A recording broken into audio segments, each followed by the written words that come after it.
We finally got a close-up, detailed look at what is probably the final design of the USS Discovery, and it's really interesting, I think.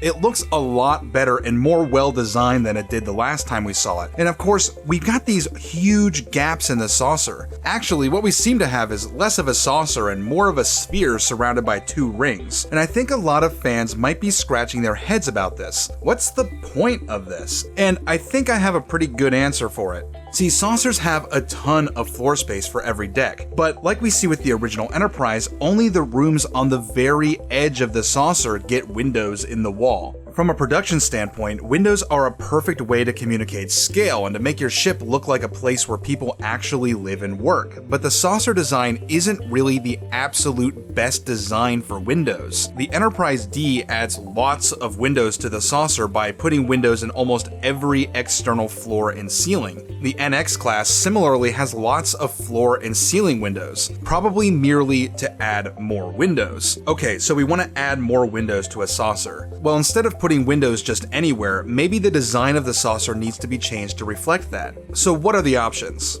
Basically, we have to increase the vertical surface area of the saucer. We can have a more extreme angle, but this look is kinda silly and chunky. We can also have a stepped saucer with lots of rims for each deck. Now we can step it up like this, which I think probably doesn't look that good. Or maybe we can alternate the steps up and down and create grooves. The original Discovery design actually tried this at first, which supports my thought that the whole reasoning behind the cutouts is for window space. And of course, there's a third option for increasing vertical surface area. By cutting out a single band, we increase the number of places we can put windows by 3 times. Add a second cutout, 5 times. This way, we don't need to break the classic saucer shape or compromise the sleek look, and we don't need to put windows in weird places either. If you want to stick to a TOS look, we don't really see windows dotting the ceilings and floors of the saucer, so I support the decision to put the windows only in places where we'd see them in TOS, given the placement of this show in the timeline. And I was never really a fan of the whole put windows on every surface mentality of TNG and Enterprise anyway. This has all been from a production standpoint, of course, the apparent need of the studio to put as many windows on a spaceship as possible to make it feel big, impressive, lived in, whatever. But it's also a great way to communicate the scale of the ship from the inside as well. The creators can set a scene on one of the inner rings, and we can see part of the ship outside the window, and get a strong sense of where we are on the ship and how big it is from our perspective. Just by looking at this shot, where are we on the ship?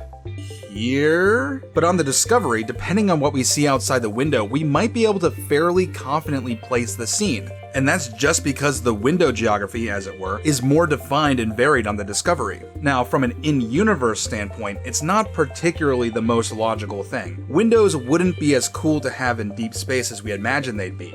They look cooler from the outside than they do from the inside for sure. And the cutouts limit internal volume, which is a far bigger need than windows. We also don't have a whole lot of ways to get from the outer ring to the inner ring without walking to one of these points, apparently. So in short, it's a design to increase the window real estate without compromising the general shape and flow of the saucer or putting the windows in weird places, even if it means compromising some of the functionality of the in-universe technology. Of course, that's not to say that a believable in-universe explanation would be particularly hard to come up with. Anyway, those are my thoughts. What do you think? Let me know in the comments. Now, I'm not usually too current with news and stuff, but if you guys would like me to stay on top of this stuff, let me know that too. Thanks for watching, liking, and sharing with your friends, and I'll see you next time.